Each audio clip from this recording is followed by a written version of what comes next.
Hello students, welcome to Economics Forum. Today's topic will be Angel's Law. It is related to household income and expenditures. How household income will define its expenditures and especially food. జనరల్గా మనకి ఇది ఒక economic theory అండి. Relationship between house hold income. మనకి ఇక్కడ house hold income అంటే disposable income అండి. House hold income అంటే మనకి disposable income. Disposable income is nothing but మన పర్సనల్ ఇన్కమ్ ఏదైతే ఉందో, పర్సనల్ ఇన్కమ్, అందులో నుంచి మనం ట్యాక్సెస్ పే చేస్తాం కదా, ఏదో స్టేట్ లెవెల్లో కావచ్చు, నేషనల్ లెవెల్లో కావచ్చు. ఆ ట్యాక్సెస్ ఏవైతే ఉన్నాయో పర్సనల్ ట్యాక్స్,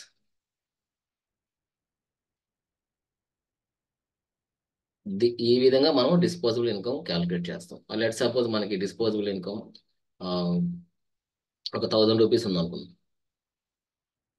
పర్సనల్ ఇన్కమ్ మనకి ఒక 1500. దీంట్లో ఒక 500 ట్యాక్స్ మనం పే చేస్తున్నాం. మన పర్సనల్ ఇన్కమ్లో నుంచి ఒక 500 ట్యాక్స్ చేస్తే ఈ రిమైనింగ్ ఏదైతే ఉందో ఇది మనకి 1000 అనేది మన డిస్పోజబుల్ ఇన్కమ్ అండి. సో మనకి మన చేతుల్లో డిస్పోజ్ చేసేదానికి రెడీగా ఉండే ఇన్కమ్. అయితే ఈ డిస్పోజబుల్ ఇన్కమ్ అనే దాన్ని జనరల్గా మన కన్జంప్షన్ కావచ్చు, ఈ ఇన్కమ్ మనం ఎక్కడ యూజ్ చేసుకోవచ్చు అంటే మన కన్జంప్షన్ కావచ్చు, లేదంటే సేవింగ్స్ కోసం కావచ్చు, లేదంటే ఏదైనా ఇన్వెస్ట్మెంట్ పర్పస్ కోసం కావచ్చు యూజ్ చేస్తారు. సో జనరల్గా మనకి ఎకనామిస్టులు ఏ విధంగా బిలీవ్ చేస్తారంటే పర్సనల్ ఇన్కమ్ ఏదైతే ఉందో ఈ పర్సనల్ ఇన్కమ్ అనేది కూడా మనకి జీడిపిలో రిఫ్లెక్ట్ అవుతుంది. సో పర్సన్స్ యొక్క పర్సనల్ ఇన్కమ్ బేస్ చేసుకొని వాళ్ళు సేవింగ్స్ చేస్తారా, లేదంటే ఏదైనా ఇన్వెస్ట్మెంట్ చేస్తారా, లేదంటే వాళ్ళ కన్జంప్షన్ ప్యాటర్న్స్ కూడా ఏ విధంగా అనేది మనకి తెలుస్తుంది. అయితే ఇక్కడ ఏంజల్స్ లో ఏం చెప్తుందంటే ఫ్యామిలీ ఇన్కమ్ పెరిగేటప్పుడు the percentage of income spent on food decreases అని అంటున్నారు. సో మనకి ఒక ఫ్యామిలీ కింద చూసుకుంటే ఫ్యామిలీ ఇన్కమ్ పెరిగినప్పుడు అగ్రిగేట్ ఇన్కమ్, టోటల్ ఇన్కమ్,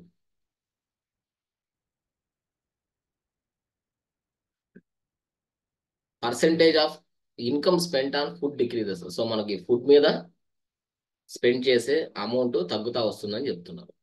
అయితే మనకి ఇది జర్మన్ ఎకనామిస్ట్ అలాగే స్టాటిస్టిషియన్ ఎర్నెస్ట్ ఎంజిల్ అనే అతను 1857లో మనకి ప్రపోజ్ చేశాడండి. 1857 అంటే మనకి ఫస్ట్ వార్ ఆఫ్ ఇండిపెండెన్స్ అని గుర్తుపెట్టుకోవచ్చు.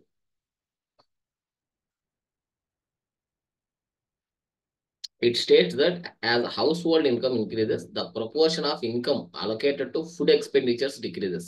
So food expenditures మీద decrease అవుతుంది, while the proportion allocated to other goods and services such as housing, transportation increases. So once food మీద ఎక్స్పెన్సెస్ తగ్గించుకున్న తర్వాత ఆ బ్యాలెన్స్ ఏదైతే ఉందో ఆ మనీ మొత్తం కూడా హౌసింగ్ లేదా ట్రాన్స్పోర్టేషన్ మీద, లేదంటే హెల్త్ మీద, వీటి మీద ఎక్కువ ఇన్వెస్ట్మెంట్ చేసేదానికి ఇంట్రెస్ట్ చూపిస్తారు అని చెప్తున్నారు.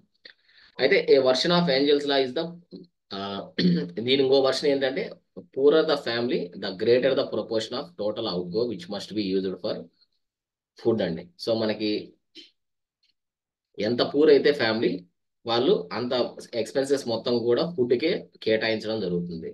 సో ఇది ఒక అనదర్ వర్షన్ ఆఫ్ ఏంజల్ అని కూడా చెప్తారు.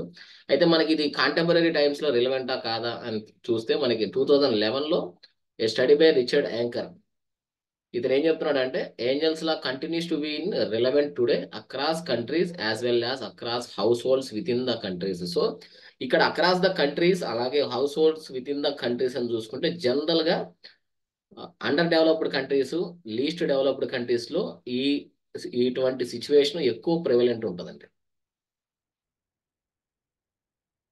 So it is much more prevalent in under developed countries and least developed countries. ఎందుకంటే ఇక్కడ మనకి పర్సనల్ ఇన్కమ్ ఏదైతే ఉందో personal income across the spectrum ఒకటే మాదిరిగా ఉండదు. సో రిచ్ అలాగే పూర్ గ్యాప్ తీసుకుంటే మనకి, సో వీళ్ళు ఎర్న్ చేసే ఇన్కమ్,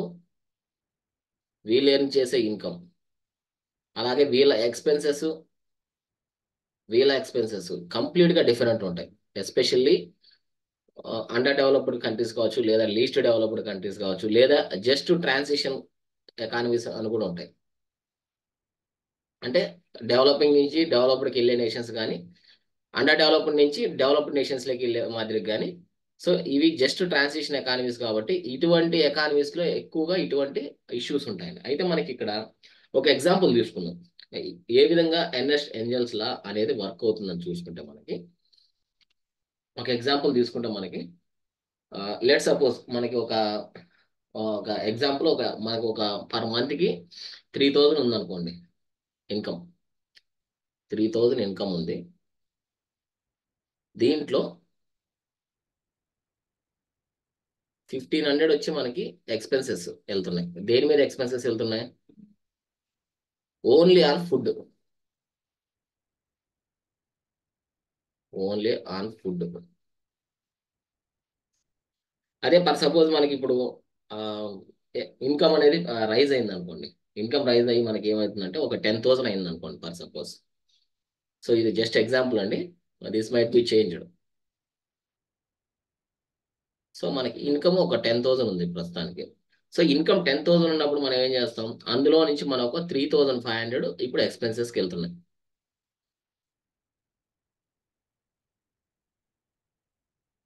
సో ఇప్పుడు మనం అబ్సల్యూట్ టర్మ్స్ లో తీసుకుంటే మనకి అబ్సల్యూట్ టర్మ్స్ లో ఎక్స్పెన్సెస్ ఎంత పెరిగాయి? ఇన్ అబ్సల్యూట్ టర్మ్స్ లో 2,500 పెరిగింది. ఏది? Monthly expenses on food. అదే మనం పర్సంటేజ్ టర్మ్స్ లో తీసుకున్నాం అనుకో, పర్సంటేజ్ టర్మ్ లో తీసుకుంటే మనకి 35% మాత్రమే పెరిగింది. సో ఇంతకుముందు మనకి ఇక్కడ దీంట్లో ఇది 35% అండి. అదే ఇక్కడ మనకి పర్సంటేజ్ లో తీసుకుంటే ఇక్కడ ఎంత? 50%.